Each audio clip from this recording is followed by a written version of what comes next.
Am I supposed to do that? Hey, bro.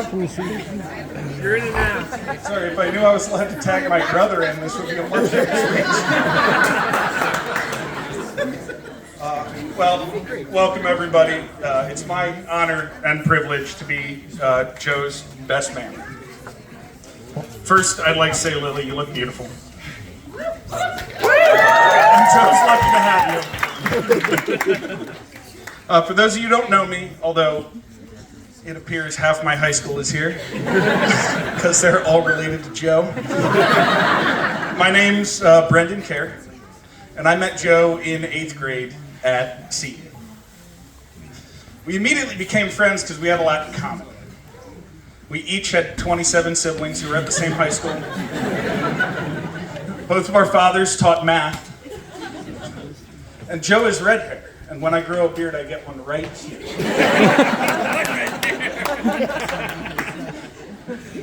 When I first wrote this speech, I wrote a 5-paragraph essay that Barb would have loved. And then I realized that I am completely unqualified to give you any marriage advice at all. So I'll leave it to one of the 8 couples that have 15 kids that are in this room. Ask that. What I think I am qualified to do, at least for now, let me know if I'm not, is give you advice on Joe, because I've known him for a bit. And in the time I've known him, there are a couple distinct qualities that I have seen from Joe. The first of which is he's an incredible friend. Anytime I needed anything, if I needed somebody to talk to, somebody to hang out with, Joe was there for me. He's always incredibly generous with his time. I remember having to move my sister's furniture, which for some reason her husband bought the heaviest furniture I had ever seen. And I couldn't lift it up, and I just called Joe, and he said, "Is there going to be free Yingling?" And we moved it out of her apartment.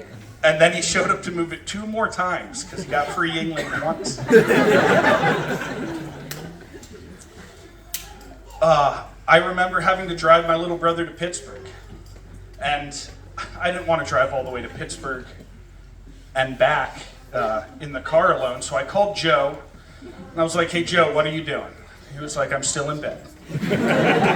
So I was like, "You want to go to Pittsburgh with me?" He goes, "Sure, when are we leaving?" I'm like, "I'm already on 66, I'm going to pick you up." He's like, "Okay." He didn't even tell his parents, he just got in the car and we drove to Pittsburgh. Every time I ended up at Seton after school, without a ride home, because my ride was my older brother, and he did whatever he wanted. So I'd be sitting on the picnic table outside, and I could go over to Joe's house to hang out. We'd watch Columbo with Granddad. We'd shoot Dom's bows in the backyard, completely unsafe. But he was always there to let me into the family when I needed somebody, and I really appreciate that. But, contrary to what may have been said, Joe was not fully formed as a great man. He does have some flaws. Some of those we might need to work on. But his incredible generosity makes him special. Some things you may need to look out for is Joe will agree to do anything. And I mean anything, no matter how dumb the idea is, Joe's in. I have my part in some of these ideas, but I could only do them because I could call Joe and we would both do that. I remember calling Joe and I said, "Joe, I want to go down to Tennessee. Do you want to go?" He was like, "Yeah, I'm not doing anything this weekend." So we got in my Ford Escort that Joe named Destiny, and we drove down to Nashville. We stayed at my sister's house, and then on Saturday, we thought we should spend the night on Broadway in Nashville. Now, we don't know anyone in Nashville. My sister's an hour and a half outside the city, so we made a plan, because we were responsible adults. We went to Mass the night before. Then we drove in, parked the car, and said, we're not going to drink anything. We're just going to hang out in the bars. And we'll leave at 2 a.m. and drive back to Virginia. It was a great plan. We were very responsible until we got to our first bar and thought, we can have one beer. By 2 a.m. we thought, well, maybe if we wait till 4 a.m., we'll be sober enough to drive. And we ended up sleeping in a commuter parking lot in the middle of Nashville, in my car with the doors open. And the only reason we didn't get robbed was because we had already spent all of our money.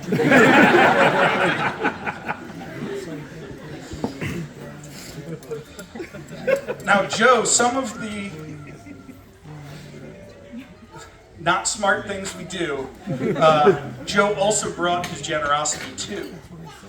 We were driving out to Notre Dame in Destiny, and this is a small coupe, doesn't have much room, and I have me, I have Joe, and I have my Cuban brother Mike. This car doesn't have room for 2 of those 3 people in it, but we decide we're going to drive out to Notre Dame, and we were in the middle of West Virginia. We get on Gaston Road. And some of you know this road, but it starts with a 1-lane bridge, and then it's just 20 miles of like winding through the woods, through the forest. There should be no people out there, and it's the middle of the night. And we pass this family standing on the side of the road, and Joe seems to think it's a good idea to ask if they need help. They did, in fact, need help. And we piled a family of 3 into the back seat of this car. My chest was on the steering wheel. We drove 30 miles, and Joe got him a hotel room. We should have died. But I think God appreciates the generosity you had for those people. So, Lily, you're going to have to make the good decisions this week.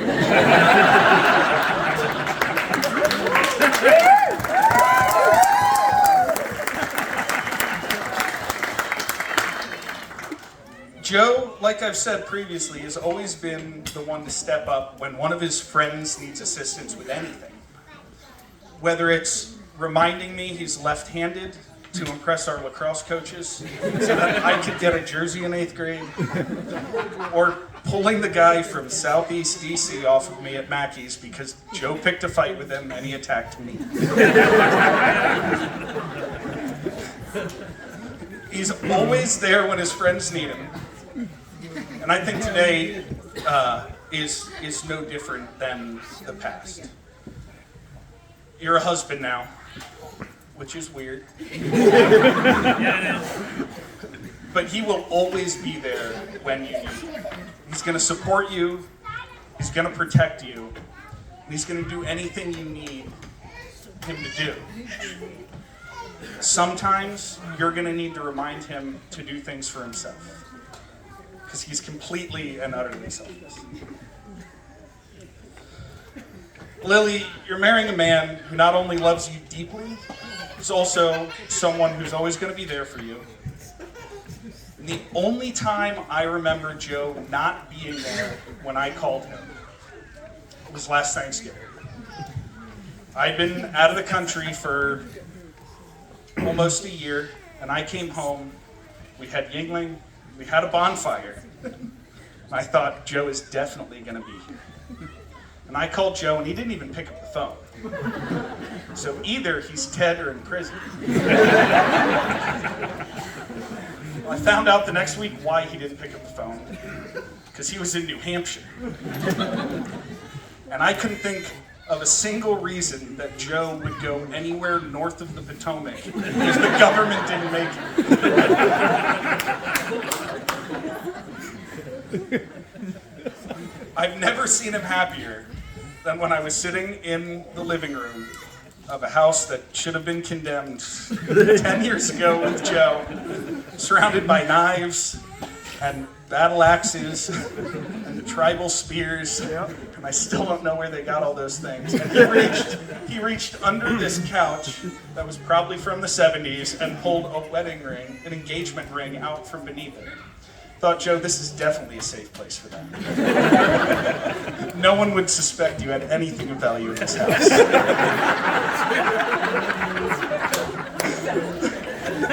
He was so excited to tell me that he was going to ask me to marry him.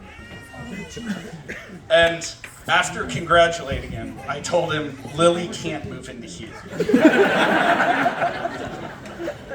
And Joe said, "Oh, I know," and then pulled up his computer and showed me all the houses he had been looking at to buy. And if any of you have ever met Joe, he was going to buy a house.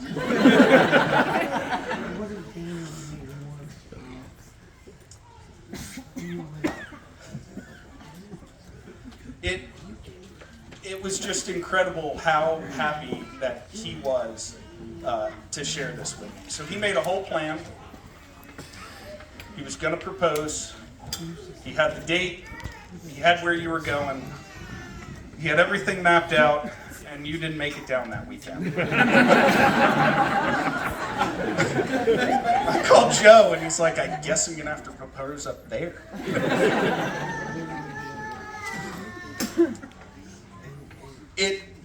It's incredible that you two found each other, and I'm very happy that it happened. I hope you have an incredible marriage, and that Joe is the husband I know he can be, and I know he will be. Just be prepared for people to show up at your house. And if you ever need advice, just remember that some camels have one hump, and others have two.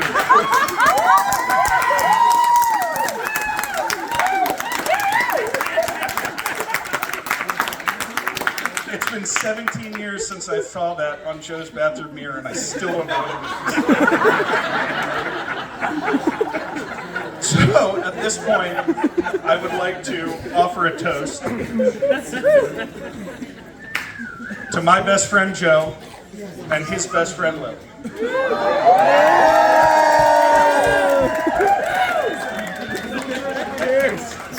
All right, let's hear it for Brendan.